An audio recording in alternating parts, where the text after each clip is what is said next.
تو آپ کا امپرفیکٹ بیٹا اپنے قدموں پر چل کر آ نہیں رہا تھا تو آپ اسے اٹھا کر لے آئے۔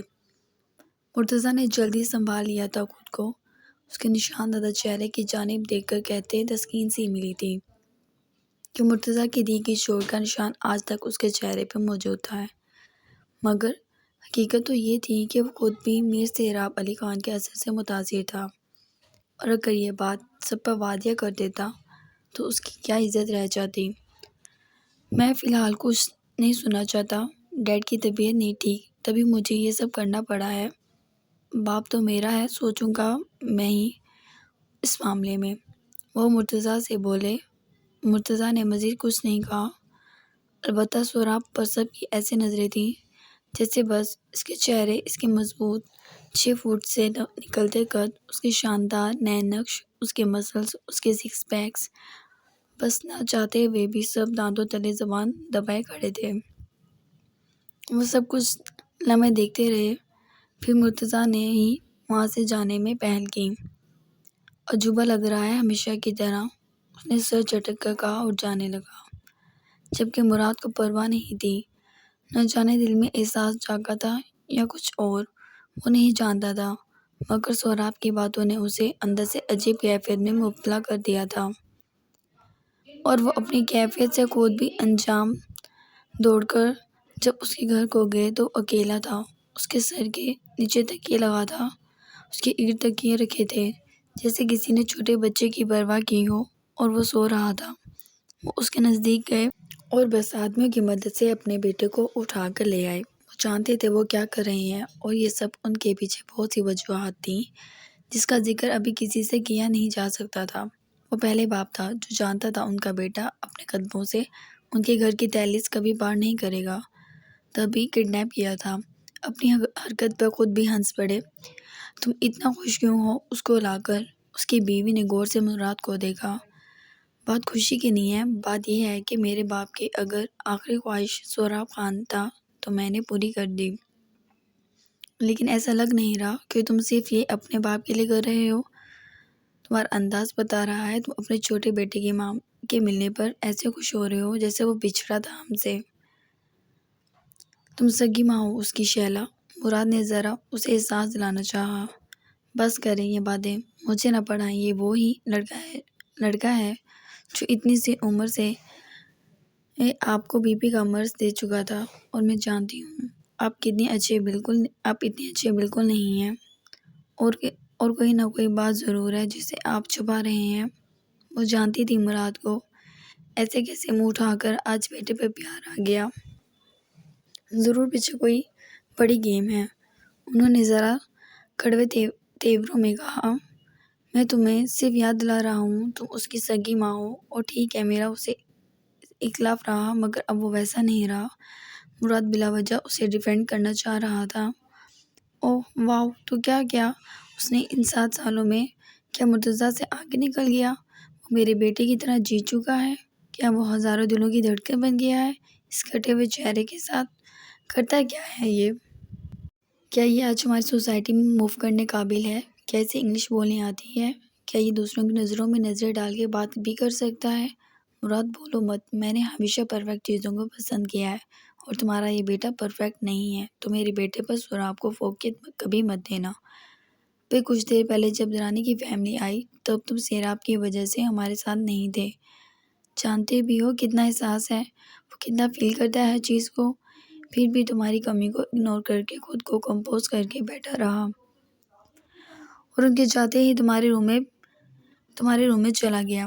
وہ تمہارا بہترین بیٹا ہے مراد، تم جانتے ہو، سب جانتے ہیں، اسے تنہا چھوڑنا ہم دونوں کا نہیں بنتا، اور اپنے کانفیڈنس سے گر جائے یہ میں نہیں ہونے دوں گی۔ وہ اس کی آنکھوں میں آنکھیں ڈالے آج پہلی بار بیٹے کے لیے چیخ رہی تھی۔ ماہین نے بھی ماں کی حامی میں حامی بھری۔ میں سب جانتا ہوں اور بہت اچھے سے جانتا ہوں، مجھے کچھ سمجھانے کی ضرورت نہیں تم لوگوں کو، وہ بولے، اور اپنے گھر کو چاروں طرف میں دیکھا۔ سہراب کا روم تو اسٹور روم بنا دیا تھا، اب کون سے روم میں رہے گا وہ سوچ رہے تھے۔ یہ رہنے آیا ہے ڈیڈ؟ ماہین نے حیرانگی سے باپ کو دیکھا۔ وہ سب ایسے ریئیکشن دے رہے تھے جیسے سوراب کوئی اجنبی ہو اور ان کے بیچ رہنے آ گیا ہو۔ ماہین بیٹے، سوراب ہمارے ساتھ رہے گا ہمیشہ، وہ بات پر زور دے کر بولے۔ ماہین نے ماں کو دیکھا اور مراد نے ملازموں سے سیکنڈ فلور پہ 2 بڑے کمرے تھے ان کو اس کے حساب سے راتوں رات ترتیب دینے کی کوشش کی۔ وہاں فرنیچر نہیں تھا اور دوسرا سامان بھی۔ فرنیچر انہوں نے فون پہ آرڈر دے کے منگوایا اور سب کرایا تھا سیٹ، اور صبح تک اسی تک وہ 2 میں لگے رہے۔ ماہین اور مرتضیٰ تو کمرے سے ہی نہیں نکلے تھے، البتہ شیلا خون کے گھونٹ پی رہی تھی، صرف اس لیے کہ اس کا بڑا بیٹا یہ سب چیزیں محسوس نہ کر لے۔ مراد کو فی الحال کسی کی پرواہ نہیں تھی، وہ جلد از جلد اس کے اٹھنے سے پہلے سب سیٹ کرنا چاہتے تھے، اور جب صبح کی کرنوں کے ساتھ انہیں لگا کہ سب سیٹ ہو گیا ہے تو انہوں نے انہیں ملازموں کی مدد سے سوراب کو اٹھوا کر اس کمرے تک پہنچایا۔ وہ اتنی گہری نیند کبھی نہیں سویا تھا، یہ فرح کا کام تھا جو اسے ڈرگس دے چکی تھی، جس کی وجہ سے سوراب نیند بے ہوشی میں تھا کہ اس کے ساتھ کچھ ہو رہا تھا اسے پتہ نہیں تھا۔ اسے بستر پہ لٹا دیا گیا تھا، مراد نے اس کے کمرے میں جم کا سامان رکھوایا تھا، نہ جانے کیوں انہیں اندازہ ہو رہا تھا اس کا شوق ہوگا۔ آج اس کا کمرہ سجاتے انہیں یاد آیا کہ اسے باسکٹ بال کھیلنا کتنا پسند تھا، نہ جانے آج تک کھیلتا ہے یا نہیں۔ انہوں نے تقریباً چیزیں اس کمرے میں اس کی پسند کی رکھوائیں اور کمرہ ایک دم شاندار دکھ رہا تھا اس کی شخصیت کے عین مطابق۔ وہ مطمئن سے ہوتے تھک کر اب کمرے میں آ گئے۔ شیلا ساری رات نہیں سوئی تھی۔ کیا کرنا چاہ رہے ہیں آپ یہ حرکات بتا رہی ہیں کہ آپ سوراب کو لا کر بہت خوش ہیں۔ ہاں شیلا، میں خوش ہوں کیونکہ نہ میں سوتیلا باپ ہوں اس کا اور نہ تم سوتیلی ماں، ہماری اولاد تھی جو دنیا میں کہیں پڑی تھی۔ اگر میں اسے گھر لے آیا تو تمہیں کس بات کی تکلیف ہے؟ مجھے تکلیف، وہ چیخی۔ میرا بڑا بیٹا ہماری پہلی پیورٹی ہے، اسے ساری زندگی پیار ملا ہے اور میں سب جانتا ہوں اس کے بارے میں، اس کے پیار میں کوئی کمی نہیں آئے گی، مگر ایک اور بھی بیٹا ہے ہمارا اور اس کو دنیا میں لانے کا سبب ہم دونوں ہی ہیں، وہ بولے۔ یہ سب بکواس باتیں 7 سالوں میں ایک بار بھی نہیں آئی یاد اور آج اچانک آ گئی، کمال ہے۔ اچانک سے مراد خان کو بیٹھے بیٹھے بیٹی کی یاد آ گئی۔ کچھ عجیب نہیں لگ رہا آپ کو؟ وہ غصے سے بولی۔ اب خاموشی سے سونے دو مجھے، میں تھک گیا ہوں، انہوں نے کہا اور کروٹ لے کے سو گئے۔ جبکہ شیلا کی رات بھی آنکھوں میں کٹی تھی اور اب بھی نیند کوسوں دور تھی، فکر تھی تو مرتضیٰ کی۔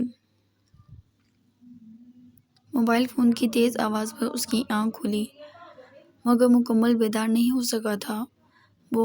اس نے اندازے سے پینٹ کی پاکٹس میں ہاتھ ڈالا اور چیختے چلاتے موبائل کو جیب سے نکال کر کان سے لگا لیا۔ ہیلو، بھاری آواز اسپیکر پہ ابھری۔ علینا دل ہی تھام سکتی تھی۔ کہاں ہو؟ وہ سوال کرنے لگی۔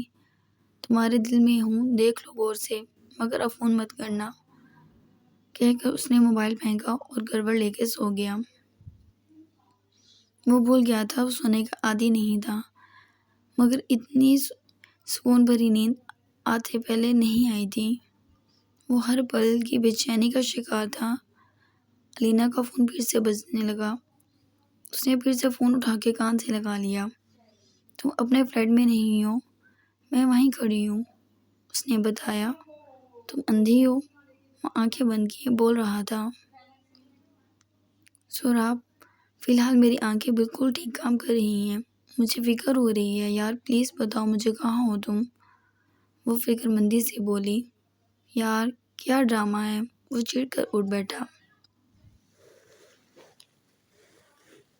وہ آنکھیں کھولی تو وہ واقعی اپنے فلیٹ میں نہیں تھا۔ صاف ستھرا کمرہ اور مختلف چیزوں سے بھرا، اٹھتے ساتھ ہی پیشانی پہ بل پڑے تھے اس کے۔ کیا ہوا؟ علینا بولی۔ کہیں اپنے گھر تو اٹھا کر مجھے نہیں لے آئی؟ اپنے شوہر کو باہر دھکیل کر مجھے سلانا ہے کیا؟ بکواس مت کرو، علینا خفیف سی ہوئی۔ تو میں کہاں ہوں؟ وہ عجیب بھولے پن سے بولا۔ ہائے میرے شیر کی یادداشت چلی گئی، علینا نے طنز کیا۔ یہ تم اتنا بگڑ کیوں رہی ہو مجھ پر؟ وہ برا مناتا اپنی جگہ سے اٹھا۔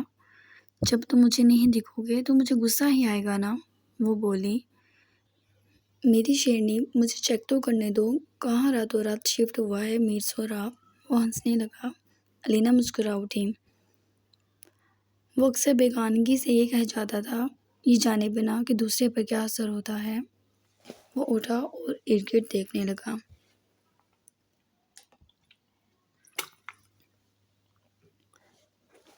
اچانک اس نے پردے ہٹائے اور سیدھا نظر کھڑکی سے لون میں لگے جھولے پر گئی تھی۔ وہ جھٹکا سا کھا گیا۔ وہ بھرپور شاندار مرد تھا، طاقت تھی اس میں شاید خدا کی طرف سے دی گئی۔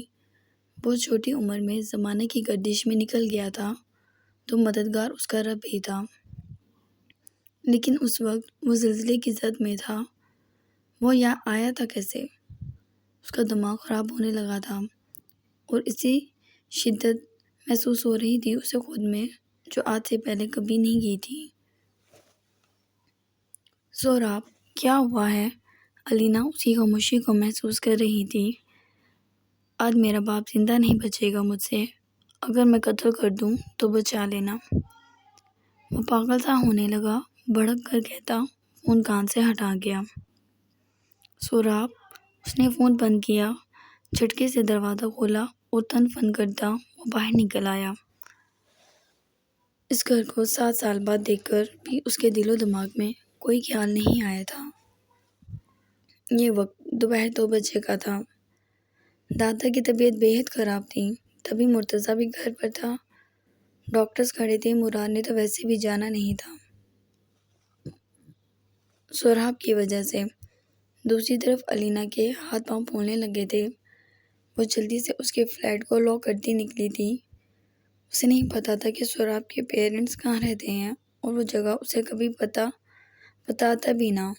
تبھی وہ سہراب کی لوکیشن کو ٹریس کر کے جلد از جلد وہاں پہنچنا چاہتی تھی۔ نہ جانے فکر نے اسے سب بولا دیا تھا کہ ان کا کتنا اہم کام تھا آج۔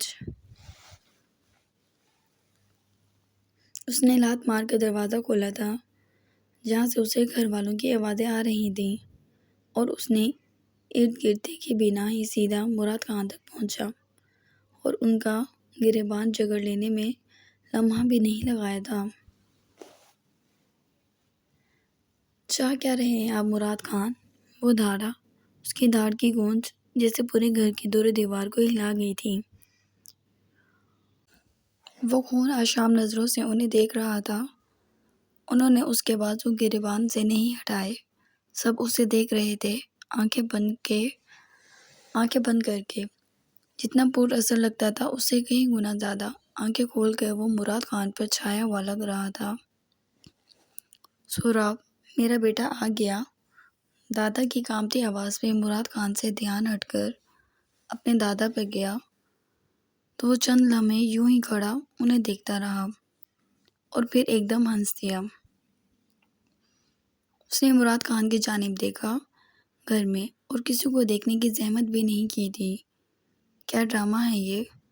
وہ طنزیہ نظروں سے دیکھنے لگا، جیسے اسے کچھ ہضم نہ ہو رہا ہو، اور ہضم ہوتا بھی کیسے۔ اچانک 7 سالوں میں ایک صبح وہ اٹھا تو اپنوں کے بیچ میں تھا۔ یہ کون سا کھیل تھا؟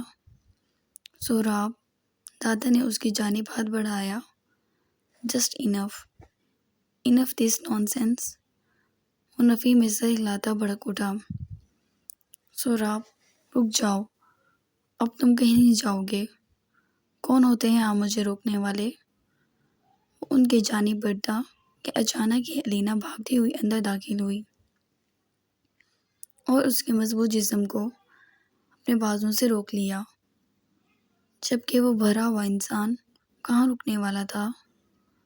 سہراب، وہ بولی تو سہراب پیچھے ہٹ گیا۔ مائی ہنی، اس نے علینا کے گال پر جھک کر اپنی بے شرمی کا ثبوت دیا۔ اور یہ جان بوجھ کر کیا تھا، سب کو دکھانے کے لیے۔ علینا سٹپٹا اٹھی، جبکہ وہ سب ایسے دیکھ رہے تھے جیسے کچھ انوکھی چیز آ گئی ہو، اور سب اسے بس دانتوں تلے انگلیاں دبا کر دیکھ رہے تھے۔ چلو، اس نے علینا کا ہاتھ پکڑ کے وہاں سے نکلنا چاہا، مگر مراد خان آگے آگے۔ مت جاؤ کہیں نہ جاؤ اب، وہ پریشانی سے بولے۔ سوراب کی پریشانی پہ بل پڑے، اس کا سانس پھولنے لگا۔ اس نے مڑ کر دیکھا، مجھ سے مزید آپ کا یہ ڈرامہ برداشت نہیں ہو رہا، اور آپ نے مجھے مزید الو بنانے کی کوشش کی تو واقعی مراد خان، سارے لحاظ بھول جاؤں گا۔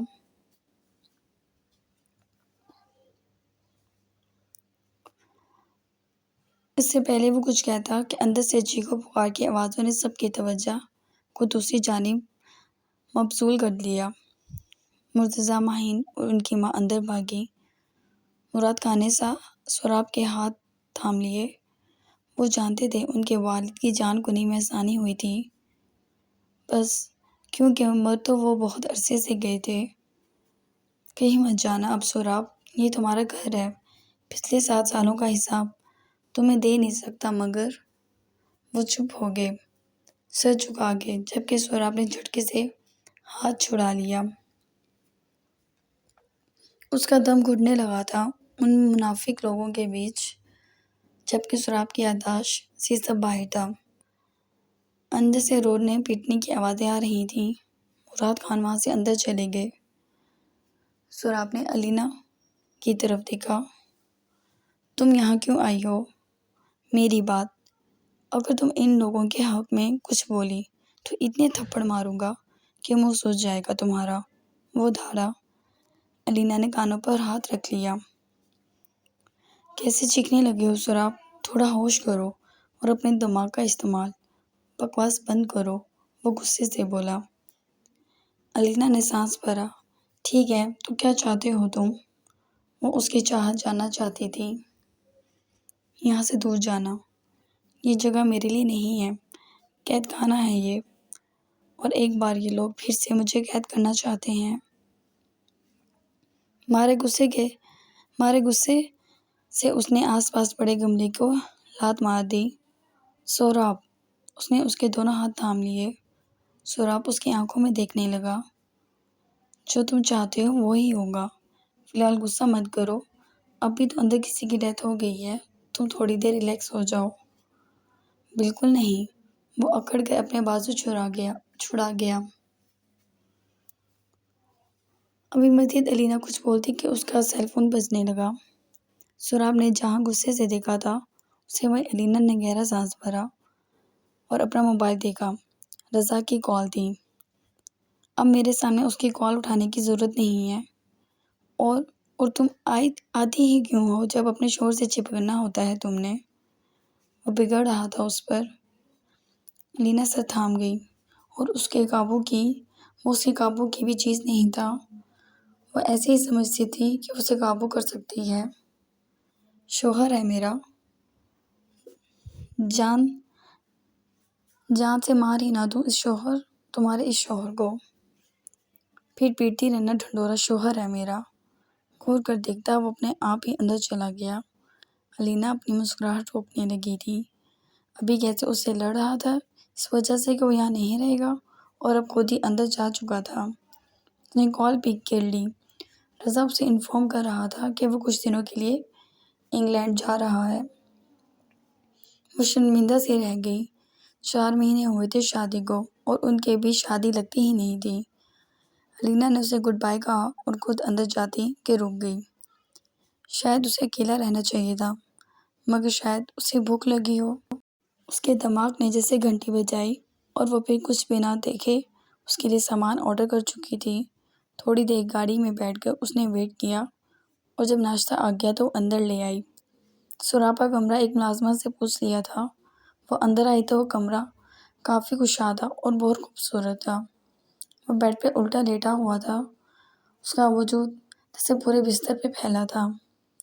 اب نخرے کم دکھاؤ، اٹھو ناشتہ کرو، تمہیں بھوک لگی ہوگی، وہ بولی۔ نہیں کھانا مجھے، کچھ جاؤ اپنے شوہر کے پاس۔ وہ بولا، اب اس میں ناراض ہونے والی کیا بات ہے؟ الینا عاجز سی آ گئی۔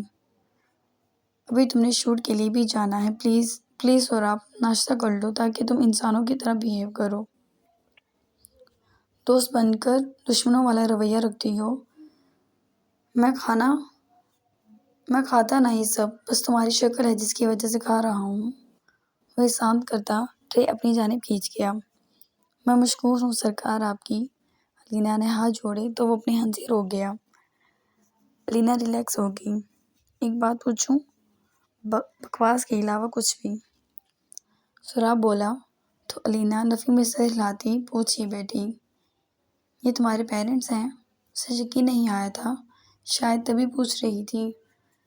دنیا میں کوئی بھی درختوں پر نہیں اگتا، ماں باپ ہی لے کر آتے ہیں، اور بدقسمتی سے میں ان کی نفرت کی انمول نشانی ہوں۔ وہ سر جھٹک کر اپنی مرضی کا جواب دے رہا تھا۔ نفرت کی؟ الینا کو کچھ سمجھ نہیں آیا۔ آنا، سر مت کھاؤ، وہ بولا اور کھانے پر فوکس کرنے لگا۔ بہت عرصے بعد اسی طرح اس نے اسے پکارا تھا۔ وہ خاموشی سے اس کا چہرہ دیکھتی رہ گئی۔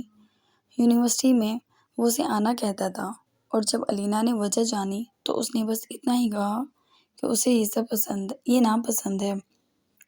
ہاں، وہ روز مہمان ہو جاتی تھی اس پر، اور اسے دور دور تک بھی خبر نہیں تھی۔